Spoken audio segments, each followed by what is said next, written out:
ክርስቲያኒቱ ሰው ትቀበላለች እንጂ ለሰው ክብር ተመጥና የምትሰጥ ቤተክርስቲያን የለችም። ለገሌ ሀገረ ስብከት አይመጥነው የሚባል ትምህርት የላትም ቤተክርስቲያኒቱ ነበር ያለው። በጥንት ግሪክ የግሪካውያን ባህል በጥንት ግሪክ ሰውን ለማስታረቅ፣ ሰውን ለማሸማገል፣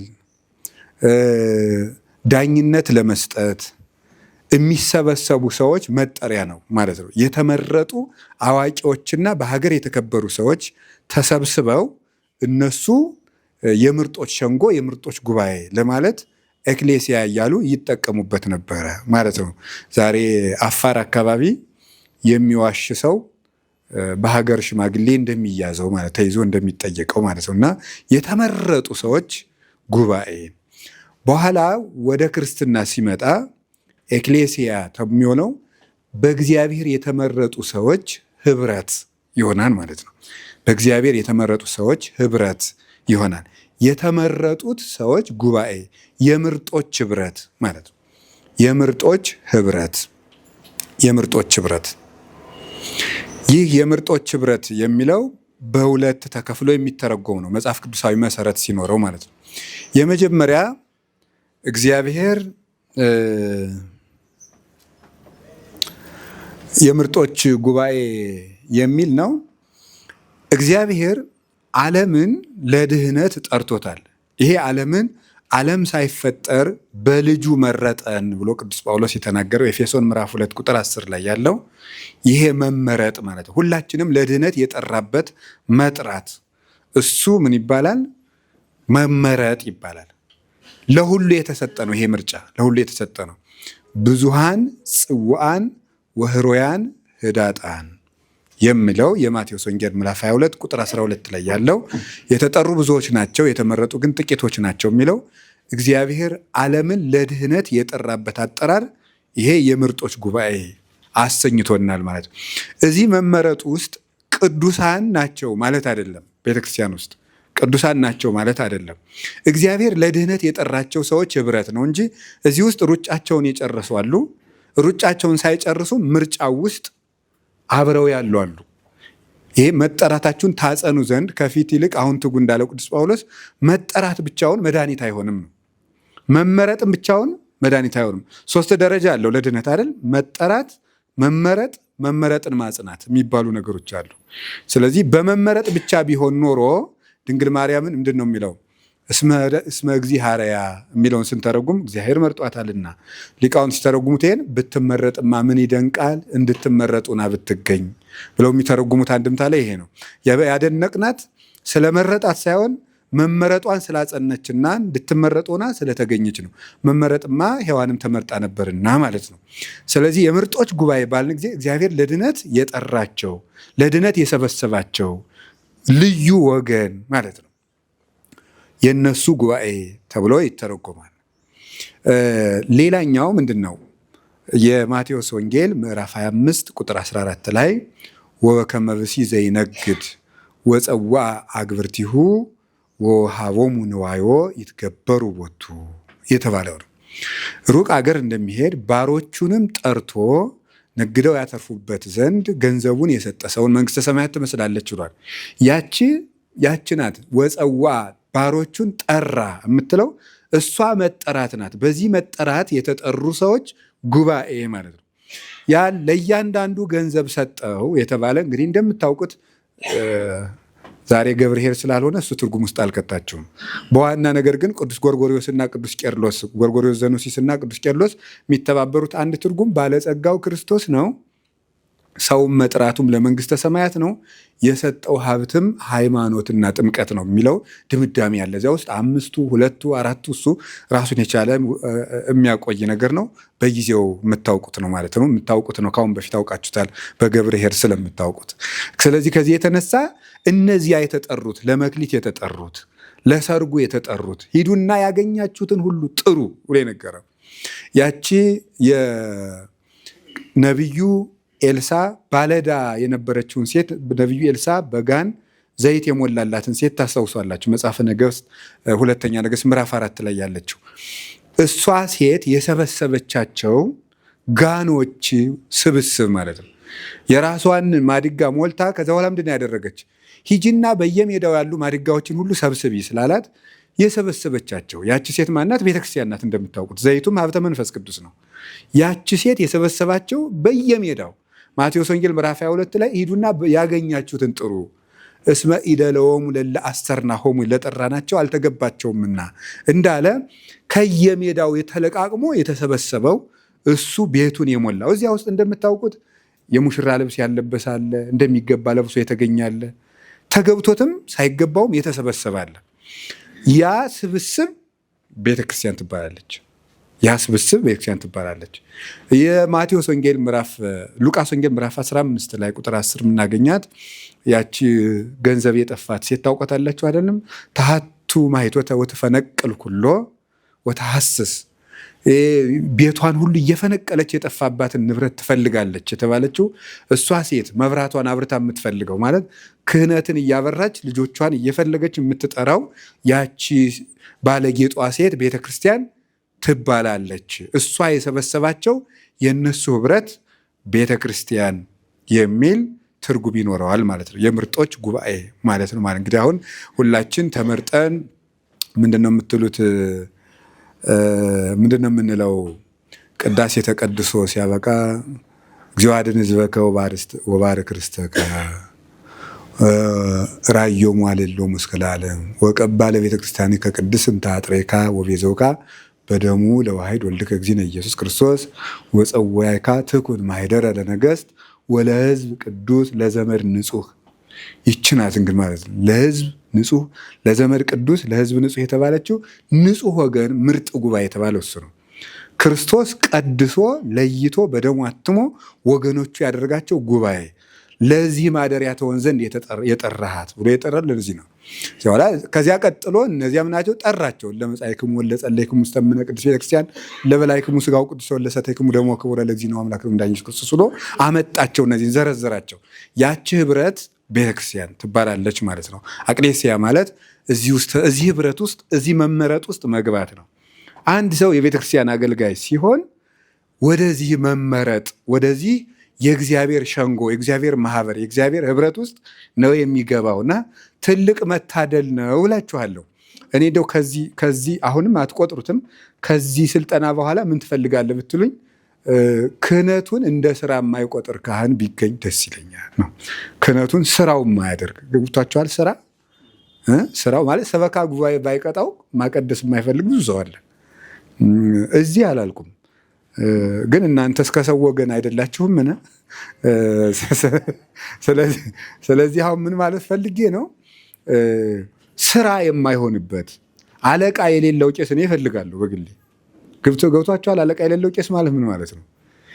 ህይወቱ ሆኖበት የሚሮጥ ማለት ነው። ህይወቱ ሆኖበት የሚኖር ጳጳስ አይቶ አለቃ አይቶ ሰበካ ጉባኤ አይቶ ሳይሆን ህብረቱ ውስጥ መግባት አጓጉቶት የሚሮጥ እዚች ህብረት ውስጥ የክርስቶስ ማህበር ውስጥ መግባት ነው ብሎ መደነቅ። አሁን እንግዲህ እንዴት ያለ ማህበር አሁን እቁብ ለሚገባ እናንተ ምን ትኖራላችሁ? የእቁብ ማህበር አለ፣ ምን የሌለ ማህበር አለ። የሀገር ማህበርም አለ አሉ ነው። እኔ የምሰማው ነገር የማውቀው ነገር የለኝም አለ። አሁን እነዚህ ካህናቱ ሁሉ በየሀገሩ ጽዋ ማህበር አለው ሲባል እሰማለሁ። ምን እንዲያው መችስ አለው አሉ። የእንትን ዞን የእንትን ክልል ምናምን ጽዋ አለ አሉ። እና ስለዚህ ይሄ ምንድን ነው? የምርጦች ጉባኤ ውስጥ ገብተህ እንደገና ወደ አነሰ ጉባኤ ትሄዳለህ ማለት ነው። እና ማነስ ብሏቸዋል። ይሄ ነው ወደዚህ ህብረት ውስጥ መግባት ነው። እና እኔ በግሌ እግዚአብሔር በሚያውቀው እንደው ከሜዳ ለቃቅሞ ወደዚህ ህብረት የጨመረን አምላክ ክብር ምስጋና ይግባው። እዚህ ህብረት ውስጥ መግባት ነው፣ ወደ እግዚአብሔር ማህበር መግባት ነው። ቤተክርስቲያን ማለት ይህንን የሚያስር ነው። ስለዚህ ይህ አንድነት ነው። ስለዚህ ቤተክርስቲያን ማለት ምን ማለት ነው ብንባል የምርጦች አንድነት አይደለም። አንድ ሃይማኖት አምነው፣ አንድ ትምህርት ተምረው፣ አንድ ጥምቀት ተጠምቀው፣ አንድ ቁርባን ቆርበው፣ አንድ አምላክ አምነው፣ አንድ ዓለም መንግስተ ሰማያትን የሚጠብቁ የነዚህ ምርጦች አንድነት ማለት ነው። ሌላኛው ቤተክርስቲያን የሚለው ትርጉም ክርስቲያኖች የሚሰበሰቡበት ስፍራው ማለት ነው። እንደምታዩት እዚህ ጋር ይነበብ አይነበብ አላውቅም። ኪሪያኮን የሚል ቃል አለ። የደቾች ቋንቋ ነው። ስለዚህ ይሄ ከርክ የሚል ይወጣዋል። ከደቾች ቋንቋ ኪሪያኮን ከሚለው ከግሪኩ ይሄድና ወደ ጀርመንኛ ሲሄድ ኪርከ ብሎ በደቾች ሂዶ ከርክ ይወጣና እንግሊዘኛው ቸርች ያወጣል ማለት ነው። ከነዚህ ይሄንን ያወጣል። ይሄ ማለት ምን ማለት ነው? የእግዚአብሔር ማደሪያ ማለት ነው። ቃል በቃል ሲተረጎም ይሄ ኪሪያኮን የሚለው ሲተረጎም የግሪኩ ቃል የእግዚአብሔር ማደሪያ፣ ቸርች ማለትም እንደሱ ነው። የእግዚአብሔር ማደሪያ ማለት ነው። ትርጉሙ የእግዚአብሔር ማደሪያ፣ የእግዚአብሔር ቤት ማለት ነው። ስለዚህ በግዕዙም ስታዩት ቤተ ሀደረ ይልና ቤት ማለት ማደሪያ ይሆናል ማለት ነው። እንደዛ ከሆነ ክርስቲያን ማለት እሳ ደግሞ ክርስቲያን ማለት ቴዎሎጂካሊ ቢተረጎም 5 ትርጉም ነው የሚኖረው። ክርስቲያን ማለት የመጀመሪያው የክርስቶስ ማለት ነው። የክርስቶስ ወገን ገንዘብ። ሁለተኛ ደግሞ እንደ ክርስቶስ ማለት ነው። እንደ ክርስቶስ የሚኖር እንደ ክርስቶስ የሚኖር ማለት ነው። ከዛ የክርስቶስ እንደ ክርስቶስ።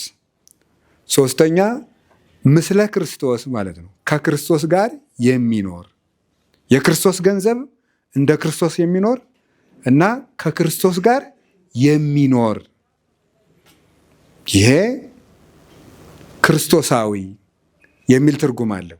አሁን እንደዚህ ከሆነ ቤተ ክርስቲያን ሲሆን ምን ማለት ይሆናል? ክርስቶስ ያደረባቸው ሰዎች የሚሰበሰቡበት ስፍራ ማለት ነው ትርጉሙ። ክርስቶስ ያደረባቸው ሰዎች የሚሰበሰቡበት ስፍራ ማለት ነው። ይሄ ህንፃውን ይመለከታል ማለት ነው። ቦሌ መድኃኔዓለም እንደማለት። ስለዚህ ይሄ ክርስቶስ ያደረባቸው ሰዎች የሚሰበሰቡበት ስፍራ ሊቃውንት በደንብ እንድትይዙ ሊፈልጋለሁ ነጥቦችን። አንድ ቤተክርስቲያን የሚባለው ራሱ ስፍራው የሚከበረው ሰዎቹ እነዚህ ሶስቱን ሲያሟሉ ነው። ሶስቱን ሲያሟሉ ነው። ከክርስቶስ ጋር ሲኖሩ፣ እንደ ክርስቶስ ሲኖሩ፣ የክርስቶስ ገንዘቦች ሲሆኑ።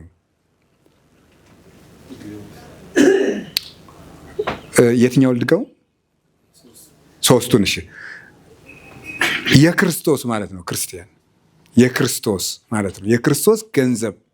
ስለዚህ አሁን አንድ ካህን ክርስቲያን ከሆነ የራሱ አይደለም፣ የሚስቱ አይደለም፣ የልጆቹ አይደለም፣ የቋንቋው አይደለም፣ የወገኖቹም አይደለም፣ የሀገርም አይደለም፣ የመንግስትም አይደለም፣ የፖለቲካም አይደለም፣ የክርስቶስ ነው። የራሱም አይደለም። የእኔ ሊሆን የሚወድ ሰው ካለ ራሱን ምን ይበል ነው ያለው? ይካድ ነው ያለው ማለት ነው። ዘይፈቅድ ይትለወኒ ይጽልዓ ለነፍሱ ወያጥብ ወይጹር መስቀለ ሞቱ ወይትለወኒ። እኔን ሊያገለግለኝ የሚወድ ሰው ካለ ራሱን ይካድ፣ ጨክኖም የሞቱን መስቀል ተሸክሞ ይከተለኝ ነው ያለ። ስለዚህ ራሱን ያልካደ ሰው ክርስቲያን አይደለም። ራስን መካድ ማለት ኢጎቲስት መሆኑን መተው ወይም ኢጎን መተው ይባላል። ኢጎ የሚባል በሳይኮሎጂ አለ። እዚህ ብዙ ምሁራን እንዳላችሁ ነው የምረዳው። ኢጎ ማለት ከፍተኛ ራስ ወዳድነት፣ ሰልፊሽነስነስ የሚባለው በጣም ራስ ወዳድነት ማለት ነው። እኔ ከሞትኩ ሰርዶ አይብቀል አይነት ነገሩ ማለት ነው። አሁን በቃ እንዲያውም በጣም አንዳንዱ ነገር ያሳዝናል። እውነት ለመናገር የሆነች ነገር ከተነካችብን አገር እናጠፋለን። እሷን መካድ ማለት ነው። ስለዚህ የክርስቶስ መሆን አለበት። መጀመሪያ ሰው ከራሱና ከዚህ ዓለም ነገር መውጣት አለበት። ከአደርባይነት ሁሉ የሚያወጣው እኔ ክርስቲያን ነኝ ብሎ ሲያስብ ነው። ከዛ ቀጥሎ ምንድን ነው? ምስለ ክርስቶስ ከክርስቶስ ጋር የሚኖር መሆን አለበት። ከክርስቶስ ጋር የሚኖር እሱ በምስጢራተ ቤተ ክርስቲያን በጸሎትና በሕግ በኩል ክርስቶስና ክርስቲያን አብረው ይኖራሉ ይባላል። እንደ ክርስቶስ ደግሞ የክርስቶስን አሰረ ፍኖት የሚከተል ማለት ነው። የክርስቶስን አሰረ ፍኖት የሚከተል እሱን የሚመስል ሰው ክርስቲያን ይባላል። ስለዚህ በእነዚህ ሰዎች ላይ ክርስቶስ አድሮ ይኖራል። ከዚህ ተነስተን ቤተ ክርስቲያን ምን ማለት ነው ተብለን ብንጠየቅ ክርስቶስ ያደረባቸው ወገኖች መሰብሰቢያ ስፍራ ማለት ነው። አንድ ሀሳብ ልንገራችሁና ሰው ከሰው ክብር የተነሳ ነው ቦታ የሚከበረው። ከሰው ክብር የተነሳ ሰው በእግዚአብሔር ሲከብር ቦታ በሰው ይከብራል። እንደሱ ነው። ሰውን እግዚአብሔር አድሮ ያከብረዋል፣ ሰው ደግሞ ቦታን ያከብራል። ቅዱስ ጎርጎርዮስ ዘኑሲስ ኒሳ ወይም ኑሲስ የምትባለው ቦታ ነው ሄዶ ጳጳስ የተሾሙ እና ጵጵስና ሲሾም ሰዎች ተሰብስበው እንዴ ጎርጎርዮስን ያህል ሊቅ ለዛች ጠባብ ለዛች ትንሽ መንደር ጳጳስ ታደርገዋል እንዴ? ለሱ እኮ ትልቅ አገረ ስብከት ነው የሚገባው ብለው ሰዎች ቅዱስ ባስልዮስን ይጠይቁታል። ምን አለ መሰላችሁ ማለት ነው፣ እሱን ለቤተ ክርስቲያን ነው የሰጠው፣ ቤተ ክርስቲያን ለሰው አይደለም የምትሰጠው ብሎ ነበር የጠየቀው። ገባችሁ አይደለም? እሱን ለቤተ ክርስቲያን ሰጠሁት እንጂ ቤተ ክርስቲያንን ለሱ አይደለም የሰጠሁት። ይሄ ማለት ምን ማለት ነው መሰላችሁ? ሰው ለከበረችው ቤተ ክርስቲያን ይሰጣል እንጂ ለሱ ትልቅ ቦታ ተፈልጎ አይደለም የሚሰጥበት። ማለት ምን ማለት ነው? አንድ ሰው የሚከበረው የቆመለትን ቦታ በመጠበቁ እንጂ ትልቅ ቦታ ላይ በመመደቡ አይደለም ማለቱ ነበረ። እንደዚያ ነው ያለው። እንደተባለው እሱ በሰራው ስራ ለቤተ ክርስቲያኒቱ በመኖሩ ትልቅ ይሆናል እንጂ ትልቅ ቦታ መርጬ ስለሾምኩት በዚያ ምክንያት አይደለም ትልቅ የሚባለው። ቤተ ክርስቲያኒቱ ሰው ትቀበላለች እንጂ ለሰው ክብር ተመጥና የምትሰጥ ቤተክርስቲያን የለችም። ለገሌ ሀገረ ስብከት አይመጥነው የሚባል ትምህርት የላትም ቤተክርስቲያኒቱ።